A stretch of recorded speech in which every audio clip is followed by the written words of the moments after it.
Welcome to USA Global TV and Radio, where our mission is to provide education, entertainment, hope, and inspiration. USA Global TV and Radio connects you with experts and audiences all around the world every single day to help you succeed in business and to live a richer life. Visit us at usaglobaltv.com to learn about career and life-changing training and mentoring programs like the Listening Mentor. Subscribe to our newsletter to stay informed about our special programs and offers. Discover how you can become a guest on one of our shows or a host or producer of a USA Global TV and Radio show of your very own. That's USA Global TV and Radio, where the doctor is always in.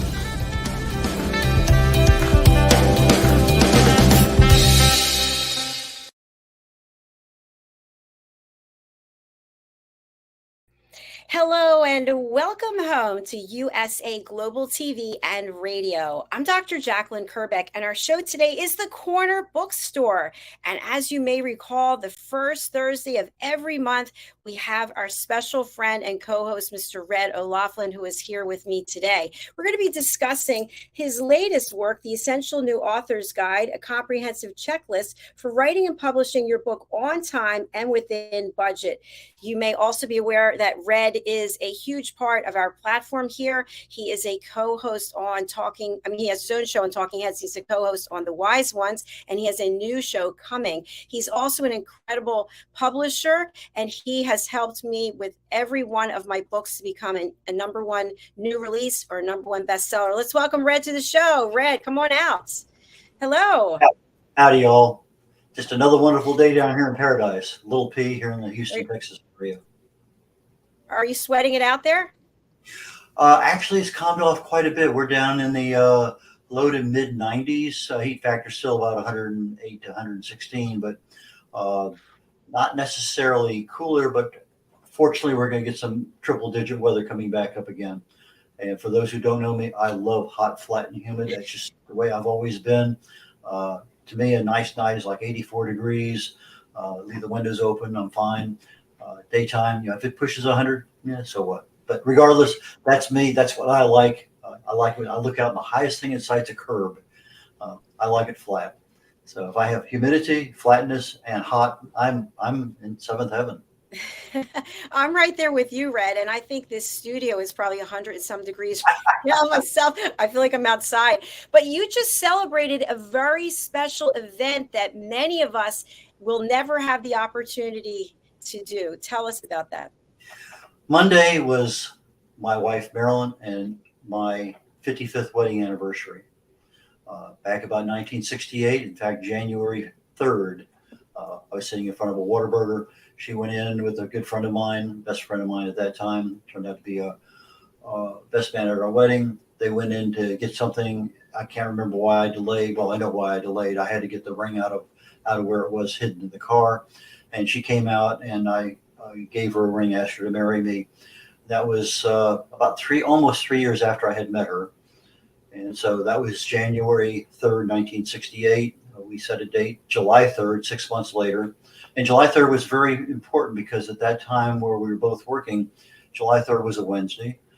The following day was a public holiday. So we both worked on the day of our wedding. We got out as early as we could in the afternoon. And so we didn't take a day of holiday for the 3rd. So when the holiday and vacation started, the vacation was actually Monday. So I had 5 days of vacation, but I was really off. It seemed like almost 2 weeks.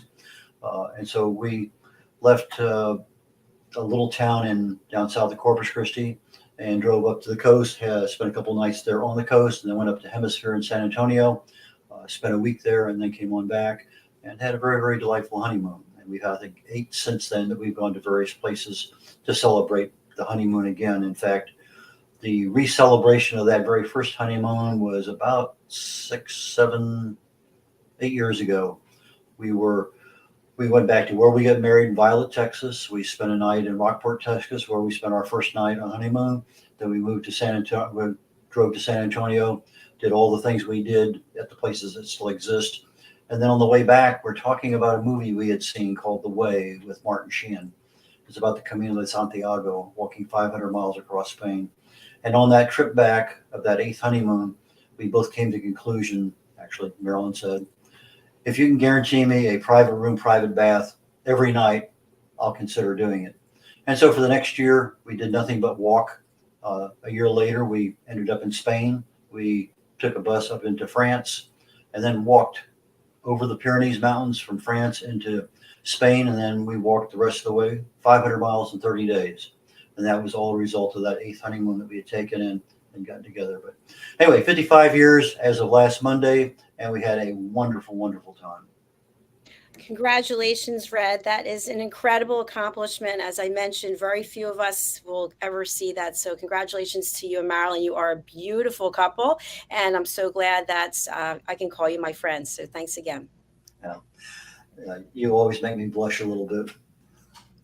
Well, listen, you've earned it. And we started off the show. We were expecting our guest, Peter Pontsa, who wasn't here. And apparently he is now backstage. So we haven't had a chance to actually speak with him before we're bringing him out, which I like to do. But let's welcome Peter Pontsa to the program.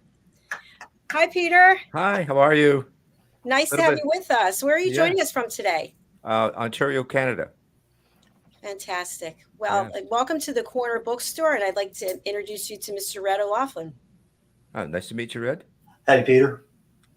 So, Peter, we'd love to have you share what type of work it is that you've created. How do you consider yourself in terms of genres and your work as an author? Definitely a crime writer.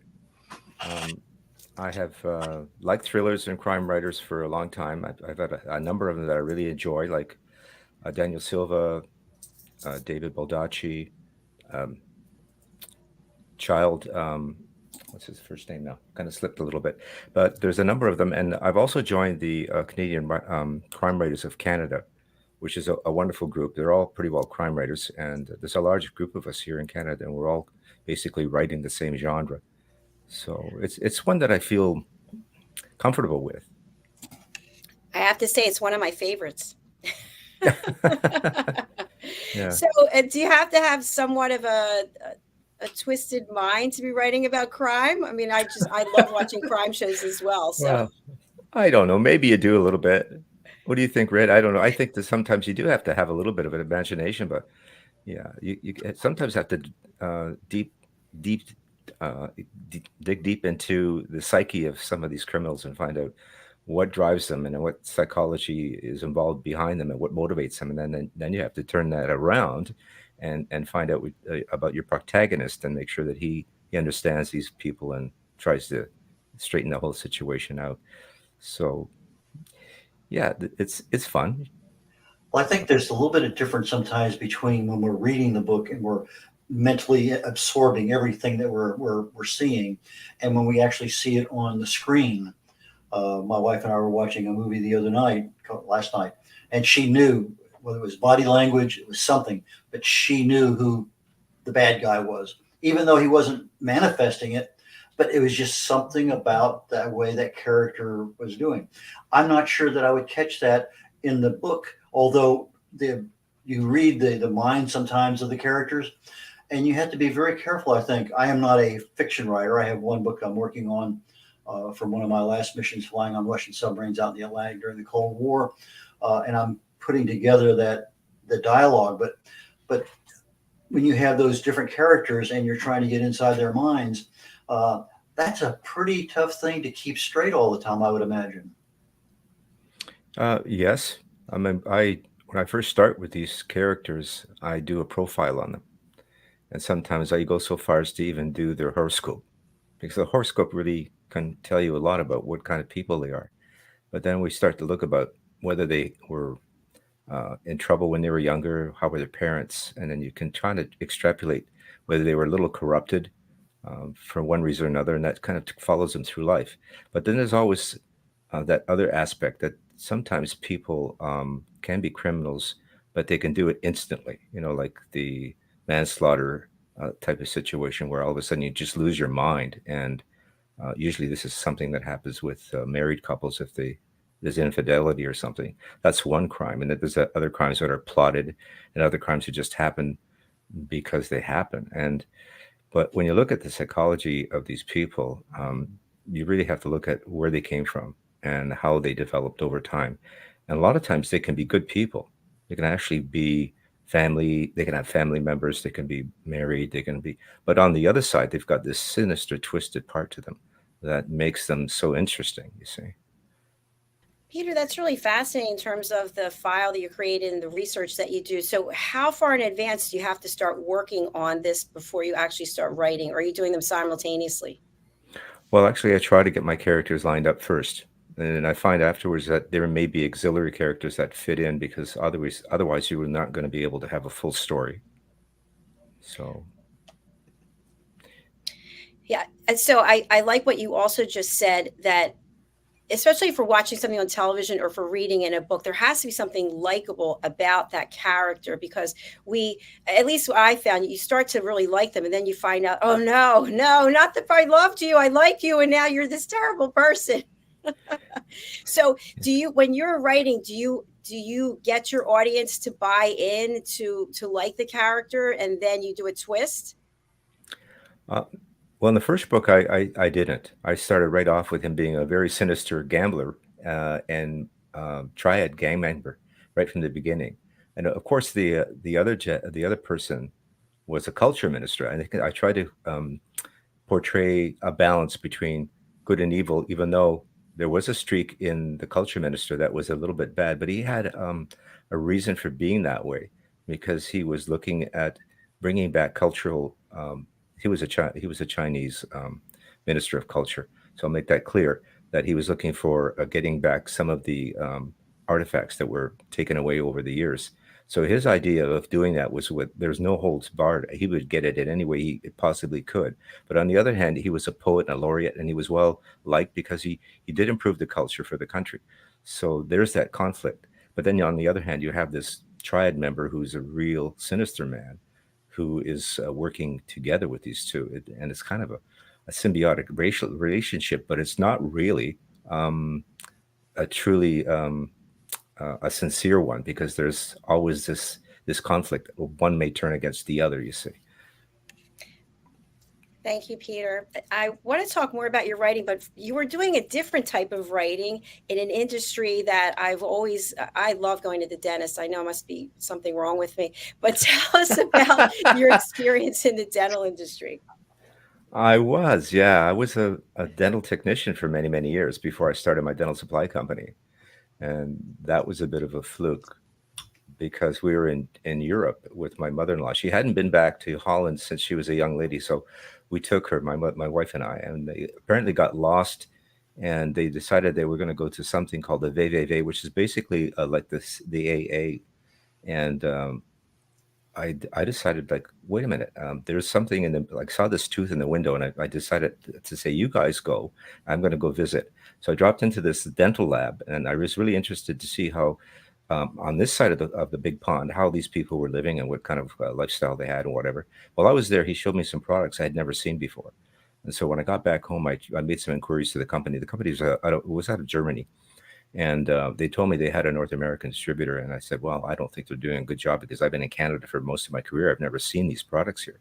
So after maybe about 6 months of back and forth with the export manager, they invited me to go to Germany. And I picked up an exclusive for all of Canada of this product line. And I came back and we started at the dental supply company. We had it for 23 years before we sold it to my competitor, who was really interested in filling in an area he didn't have. So it was actually a pretty good thing for us. But that's how I got started in that particular part of it. But I'm like you. I still get the shakes when I go to the dentist, especially the hygienist.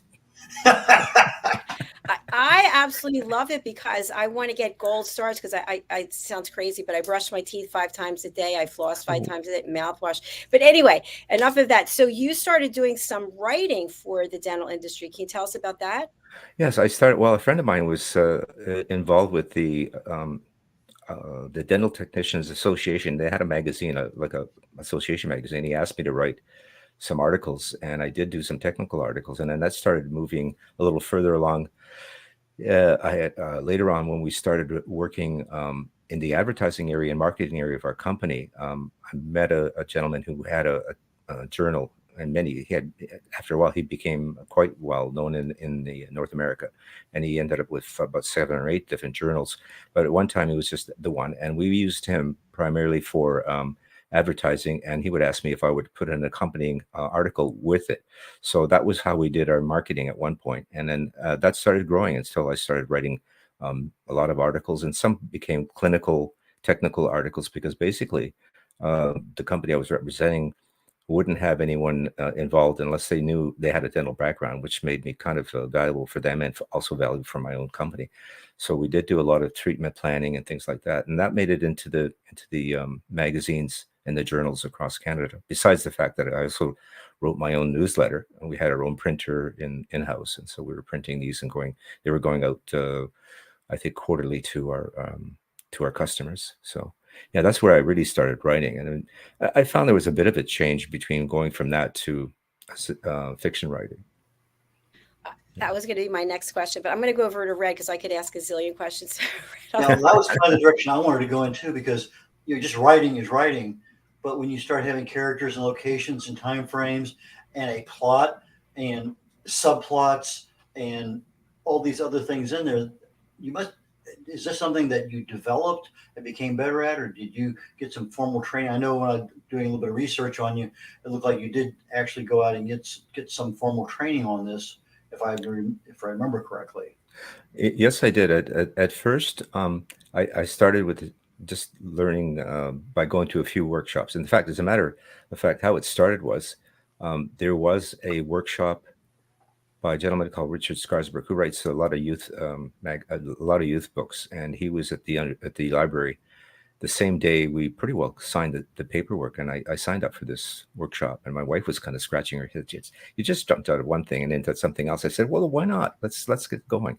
So we went and we both did the workshop, and it was a matter of fact, he had 4 or 5 of them, and then there was another one after that by another particular author too. So I've done 2 workshops with those people, and then I wrote for a bit, and then just before COVID struck, I went to a course with the University of Waterloo, advanced fiction writing, which gave me a really good opportunity to learn about pacing and tense and outlining my book and getting the characters to flow, to be able to have a better flow, and a lot of techniques that I learned. But I also learned a lot when I was getting it edited, because there's a lot to be done there too, to clean it up and make sure that it flows really well.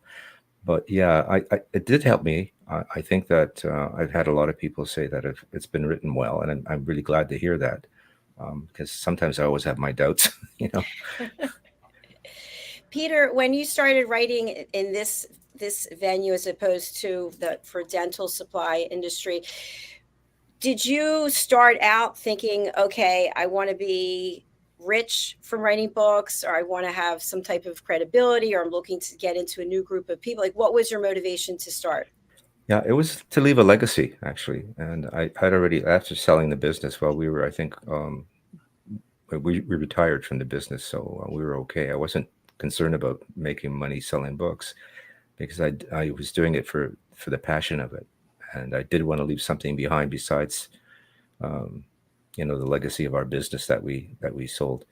So I do have a couple of grandchildren, and they did come to my book launch, and they were quite proud of me. And that's the kind of thing that I feel is more important to me than the money, because I think they're happy to see their grandfather moving forward and not sitting on his hands while he's retired.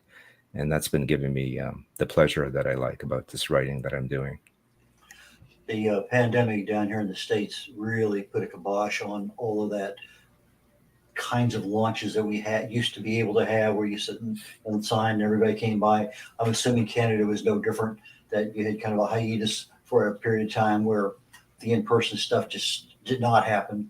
And I think we're back to some semblance of normalcy. So tell us about your book launch. I mean, how do you launch a book? I think a lot of authors are curious, because some do it virtually, some do it in person, some's a combination of things. Kind of lead us through, how do you and your publicist actually go about the process of launching a book? Well, I actually did this without my publicist. I have a friend of mine who has an antique shop called Toad Hollow, and he had a whole, like, he's a real book lover, and he had a whole area, something like what I have behind me here, where he sold used books along with all of the other antiques he had in there. He had all kinds of wonderful lamps and desks and furniture and whatnot. But there was a whole section because it was a rather large place that he had. And he said to me, Peter, why don't you do your launch here?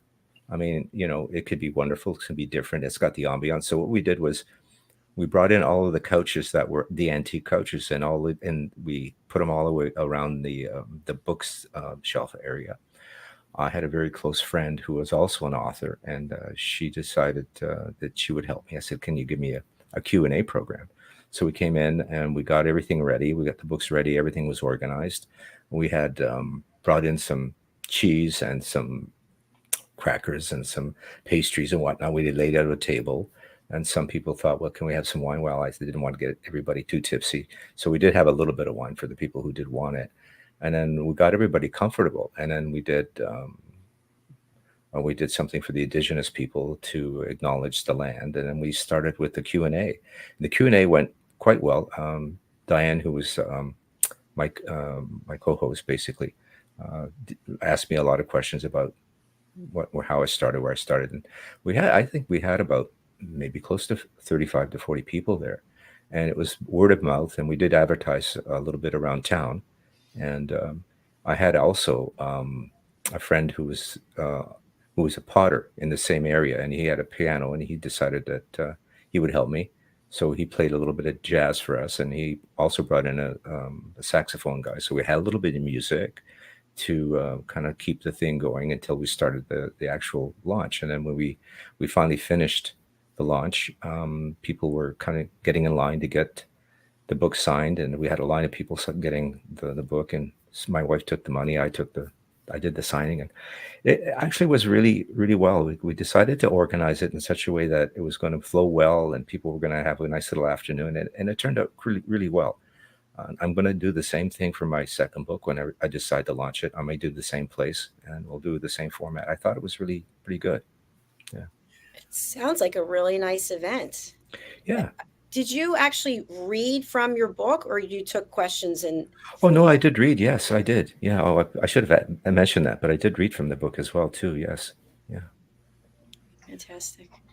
Covers and titles. When do you lock those down? Well, somewhere along the line, you do have to get. I did have a working title, and it was the same title as the book cover that we have now, Outfoxed. So I did start that right from the very beginning. So, but I do believe that with some publishing houses, they actually will change the title to that might be a little bit more suitable for the public. But we went with this one, even though there was a lot of books called Outfoxed. We wanted it to stand out with the cover. So the publishing house I was with gave me 3 different prototypes of the cover. After we gave them a description of what was in the book, and then we had the designers design 3 different books. So I belonged to a group called the Wordsmiths, and there was about a dozen of us who used to meet once a month and have read our little stories and exchange ideas and whatnot. And I brought the books there, and I said, "Tell me what you think." And everyone said, "Well, no, we don't like these 3, but we do like that one." And that was the one that my wife had designed for me. And she wasn't sure what I wanted. I said, well, it is going to be about China and Asia, and I would like a coin on there because there is a treasure involved. And then I would like a man with a gun on it because it's a crime thriller, right?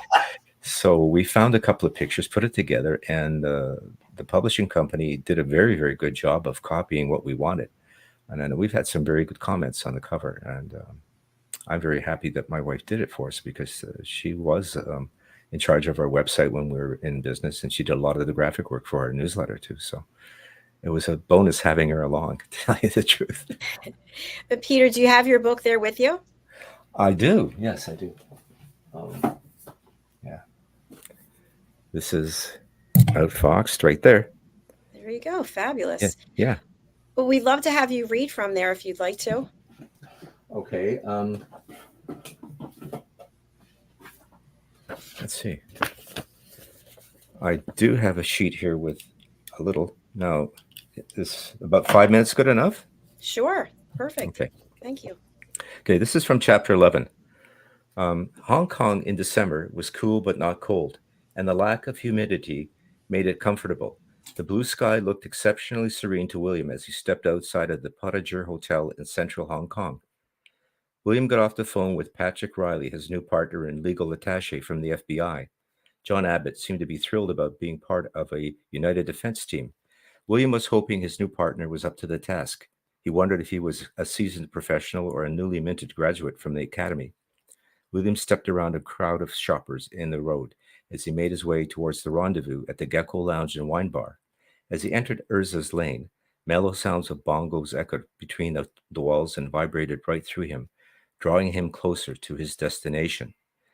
Midway through the narrow bar, he passed a couple dancing and spotted the Irishman sipping a drink and surveying the surroundings. William thought he was not hard to make out with his short red hair, somewhat curly on top with gelled peaks. He looked 30ish and had a frame of a middleweight boxer and wore a 3-button blue blazer and gray slacks. As he got closer, William noticed his light blue eyes. His forehead was developing a severe furrow, and his high cheeks tapered toward a chin with a prominent cleft. He was handsome, likely a ladies' man, but he also had the demeanor of a field-experienced officer. "Hi, you must be Inspector Fox," blurted out Patrick. He stood and extended his hand. William took it and gripped hard. Patrick seized back firmly. "I'm looking forward to working together," said William. "Likewise. Sit. What will you have to drink? I'm buying." "I'd like a connoisseur's choice, neat. And I'll have another one at the same." The waiter removed Patrick's empty glass. William sat on the red leatherette stool across from Patrick and assessed him further. When the waiter returned, he placed William's drink in front of him. Then the waiter placed a glass containing a pale green liquid on the table. Next, he positioned an elongated slotted spoon over the glass and arranged a sugar cube on top. William leaned forward with a curiosity that fascinated at the waiter's actions. Then the waiter used the cold water drip to dissolve the sugar cube into the contents of the glass. The pale green liquid slowly transformed from clear to milky, releasing an aroma of anise and fennel. "Patrick, what are you drinking?" "Absinthe. This is the only place in Hong Kong you can get the real deal." William smiled in friendly acknowledgement. "So that you understand, there were a lot of 19th century avant-garde writers and artists who drank it, the likes of Ernest Hemingway, Pablo Picasso, and others," Patrick elaborated. "I've never met a bohemian from the FBI before, so are you just adventurous or tempting the devil?" teased William. Patrick scrutinized William and calmly addressed his question. "Absinthe is also called Le Fée Verte, the green fairy. Being Irish, I grew up with leprechauns. I'm just hoping to get my wish granted so we can find Tracy Jordan," replied Patrick nonchalantly. "Now there's some blarney if I ever heard it. You may think it's blarney, but this bohemian is going to explain the finer points of absinthe. The intoxicating result produces a state of alertness, which improves sensory perception and enhances creative forces, therefore making me a better detective," explained Patrick. "You know, like Sherlock Holmes." Is that enough? Yeah, that's great. Thank you. I felt like I was there. Especially love the way you described the drink too. Well, most Irish people like Jameson's Irish whiskey or Guinness or something like that. I thought, why don't we have someone who's a little bit different? He's not quite in the lane that everyone else is in the lane. He's a little bit different. So the absinthe was one. Is this character going to be in future books? I would like to have him in the next book, yes. And I'm working on one right now, and I think I'm going to bring him in too because he's a wonderful character, I think. One of the questions I like to ask authors is that sometimes you have a character at a certain time, and chronologically he's in the next book, and the next book, and the next book, and then all of a sudden we get to a point in time where it's now today, and it's kind of hard to do something with that character. But sometimes you can take that character back before you really introduced him in the first book as he was developing his skills. Is that anything that you've ever thought about? No, I have to be blunt and say, no, I have not thought about that at all. Because obviously you're bringing him in with a certain skill level, but he has a life that maybe somebody, as they're reading these books down the road, might want to know, well, how did this guy ever get to be in the FBI? You know, Anyway, just throwing that out Oh, for no, you. no, I understand. It's a backstory, and actually that would take a whole new novel altogether, because Yes. that would be interesting. I mean, you could do something like that. But I have to also add something too. There was when we did the editing, my editor suggested that we change Patrick Riley into Patricia, and I thought, well, isn't that interesting? So we did. I did do 2 chapters where we changed Patrick into Patricia, and we changed her dress, and we changed her whole complete demeanor. And I thought, you know what? It's going to take a long time to change the whole book. Although I liked the idea, it was really a wonderful idea. I decided against it. But that just a little aside. I thought you might be interested in that. And when I was at my launch, I did actually read a chapter with Patricia in it. And I think a lot of the people that were there were really amused at it. How you can change a character with the same kind of dialogue, but maybe changing the characteristics and maybe the dress and whatnot. It's an interesting experiment. That is Yeah, interesting. I love that backstory. And by the way, I can't help but notice, I think you have a British flag behind you there on the right. Is that right? Correct? No, actually, that's the Costa Rican flag. Oh, sorry. Because I know you have a background with racing as well, don't you? I have raced in the past. Yes, I have. I've done slalom racing and I've done track racing. Yeah, with a group called the Jagged Edgers. And will Yeah, that that be was. brought into a future book? I did actually bring a section of the race part of rally driving into Outfox. It's in there, yeah, and part of it has to do with a rally that is actually a real rally on the island of Newfoundland. It's a week long, and it's rather an interesting one because it goes all the way around the island itself. And I was planning on doing it one year, but it was at the first year, I think it was around $5,000, and you needed a car and probably a crew because you're probably going to need extra tires and you're going to need a mechanic, and and to get down there from Ontario is still quite a distance to drive. So you'd have to need a trailer and a truck or something to bring your car down. Because I wouldn't drive my rally car all the way down through the city and all that, through Montreal and all the other places to get to Nova Scotia, and then you have to take a ferry across to Newfoundland. But I think it's become quite expensive now. Last time I looked, it was close to $15,000 to $25,000 just to participate. That would be your fees to get involved in it. But it is quite the race, and like I said, it's done every year, and there's a lot of people involved in it, and yeah. But it's not what I'm going to be doing now. I mean, I retired from the racing because I had that epiphany on the straightaway in the back. At one point, I said, "I don't think this is for me anymore. It's a little bit too dangerous." But it was fun when I was doing it, yes, and I did enjoy it.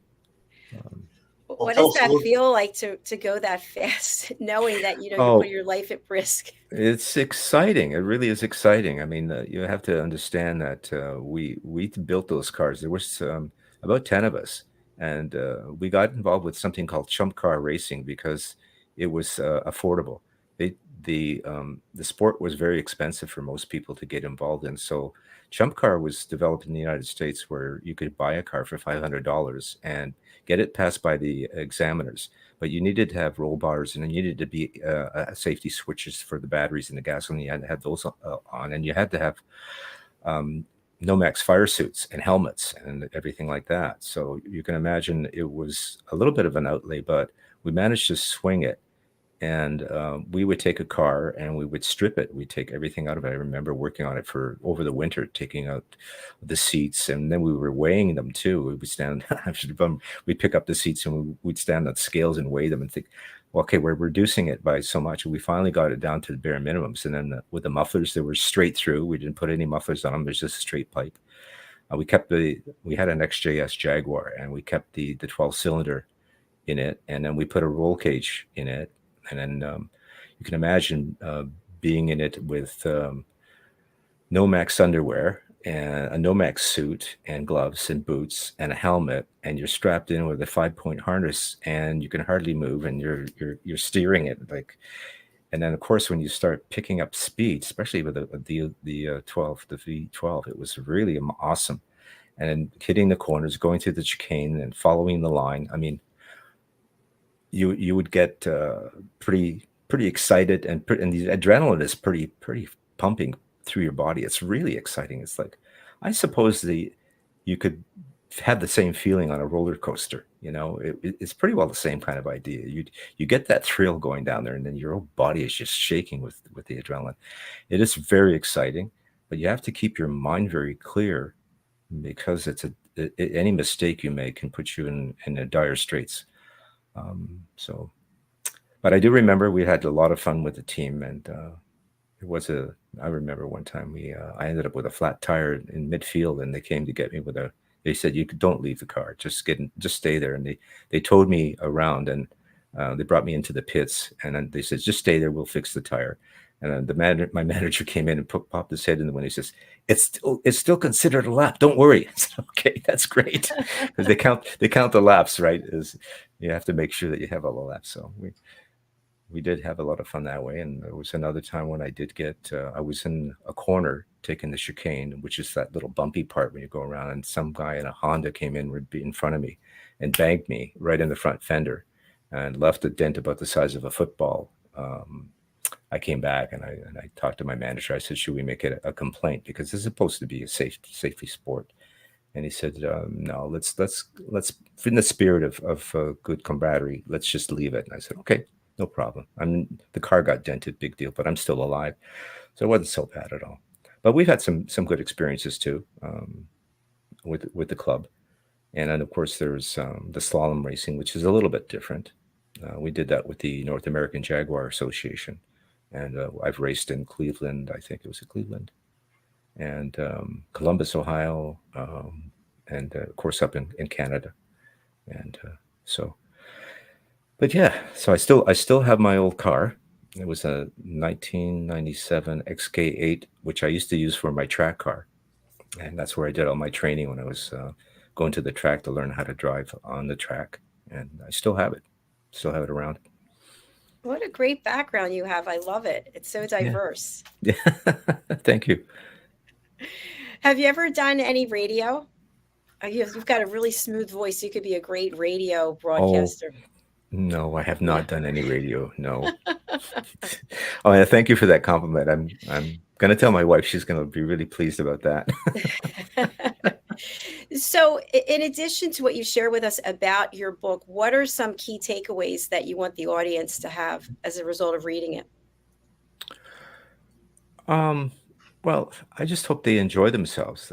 I hope they enjoy the story. Like, this is what I've been getting in a matter of feedback from a lot of the people who bought the book already, is that they've enjoyed reading it, and that to me is the most important part.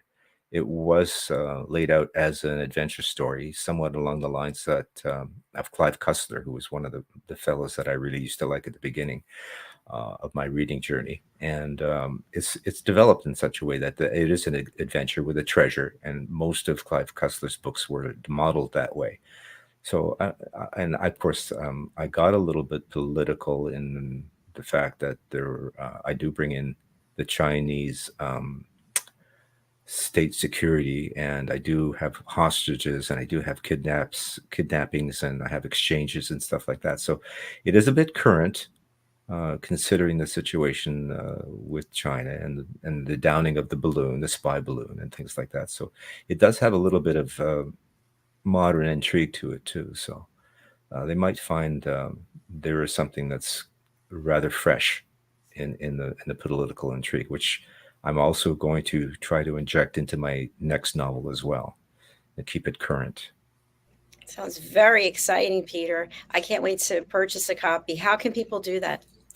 Well, they can get it from all of the major bookstores. There's Amazon.com and Amazon CA, and of course there's Barnes and Noble in Canada here. There's Kobo, and there's also the Friesen bookstore. Yeah, there's a number of places. Yeah, there's also Apple as well. Let me ask you a quick question, if I may, Peter. Sure.